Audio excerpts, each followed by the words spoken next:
En la Florida de finales de los 80, a un lado de las autopistas, los camioneros sabían que podían encontrar compañía por unos $. Lo que ninguno de ellos sabía era que uno de esos encuentros sería el último de su vida. Entre 1989 y 1990, 7 hombres desaparecieron en las carreteras de Florida.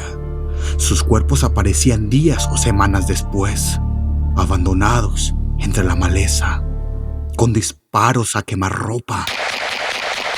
La policía tardó meses en entender algo que parecía imposible. El asesino no era un hombre, era una mujer. Se llamaba Eileen Wuornos, y su historia no empieza con un arma en la mano. Empieza mucho antes, en la infancia, donde nadie la protegía de nada. Eileen Caron Pittman nació en 1956 en Michigan. Un hombre condenado por abuso sexual de menores. Se quitó la vida en prisión antes de que ella cumpliera 1 año. Su madre la abandonó a ella y a su hermano cuando Eileen tenía 4 años. Los abuelos se hicieron cargo, pero esa casa no era un refugio. Según el propio relato de Eileen, su abuelo la golpeaba y abusaba de ella desde niña. A los 12 años, ya intercambiaba sexo por cigarrillos y comida con los chicos del vecindario. A los 13, fue violada por un conocido de la familia y quedó embarazada. El bebé fue dado en adopción. Ella nunca volvió a verlo. A los 15, fue expulsada de la casa de sus abuelos y Lynn empezó a vivir en los bosques cerca de su casa, sobreviviendo como podía. El sexo se convirtió en la única moneda de cambio.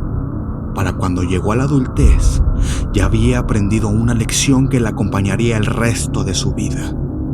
El mundo no le iba a dar nada que ella no arrancara a la fuerza. Durante los siguientes 20 años, Eileen recorrió Estados Unidos haciendo autostops, trabajando como prostituta en las carreteras de Florida. Tuvo arrestos por robo, por conducir ebria, por portar armas. Intentó suicidarse más de una vez. Y en medio de ese caos, en un bar gay de Daytona Beach en 1986, conoció a una mujer que cambiaría su destino para siempre. Se llamaba Tyria Moore.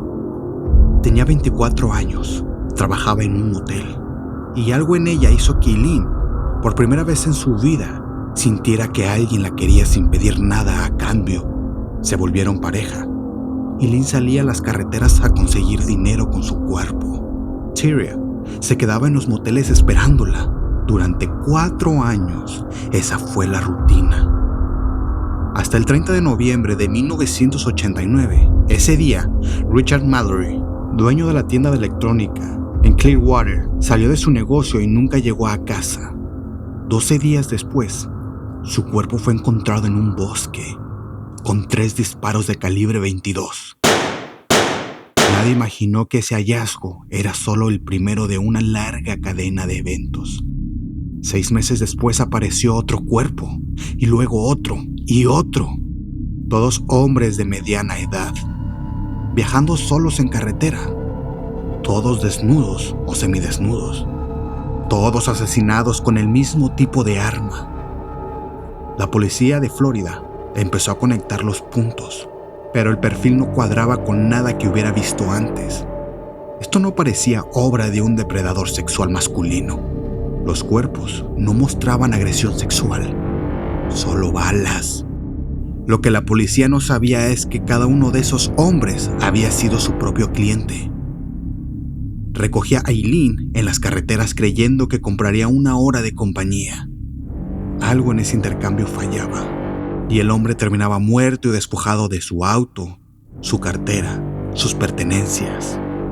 Eileen siempre diría lo mismo, que fue legítima defensa, que cada uno de ellos intentó violarla o matarla primero. Los fiscales nunca creyeron, y el patrón 7 veces repetido hacía más difícil sostener esta versión. El cerco se fue cerrando cuando los investigadores encontraron el auto de una de las víctimas abandonado, y varios testigos describieron a 2 mujeres vendiendo las pertenencias de los muertos en las casas de empeño. Una de ellas dejó las huellas dactilares en un formulario. Esa huella llevó a un hombre que ya estaba en el sistema por arrestos previos. En enero de 1991, la policía la localizó en un bar de motociclistas en Port Orange. La arrestaron sin incidentes por una orden pendiente, sin mencionar todavía los asesinatos. Tyria Moore, su pareja, fue localizada en Pensilvania y accedió a cooperar con los investigadores a cambio de inmunidad. Las llamadas telefónicas grabadas entre Tyria y Eileen, donde esta última asumía toda la culpa para protegerla, se convirtieron en la prueba que selló su destino. El juicio por el asesinato de Richard Mallory comenzó en enero de 1992. Eileen subió al estrado y contó, con una frialdad que heló a todos en la sala. Como cada hombre había intentado atacarla antes de que ella disparara, el jurado no lo vio así. La declararon culpable. La sentenciaron a muerte. En los meses siguientes, se declaró culpable de otros 5 asesinatos, acumulando 6 sentencias de pena capital. Durante los siguientes 10 años, en el corredor de la muerte, Eileen cambió su versión varias veces. A veces insistía en la legítima defensa, otras veces en cartas y entrevistas. Decía que había matado a sangre fría y que volvería a hacerlo.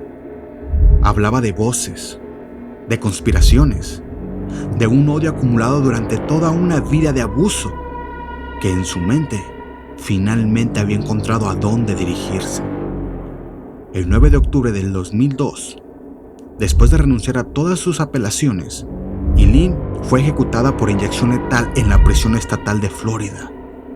Sus últimas palabras fueron que volvería, como en la película del Día de la Independencia, con la nave madre. Tenía 46 años.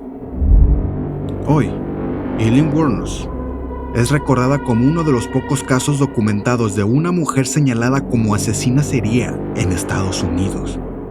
Pero reducir su historia a esta etiqueta es ignorar todo lo que la presidió.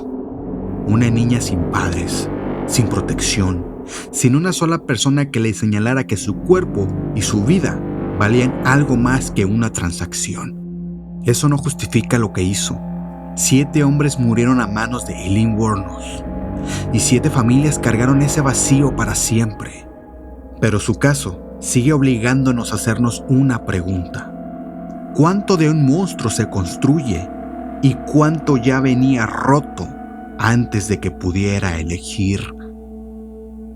Este fue el expediente Eileen Wuornos. Si te intriga hasta dónde puede llegar una mente quebrada por años de abuso, déjamelo en los comentarios. Nos vemos en el próximo expediente.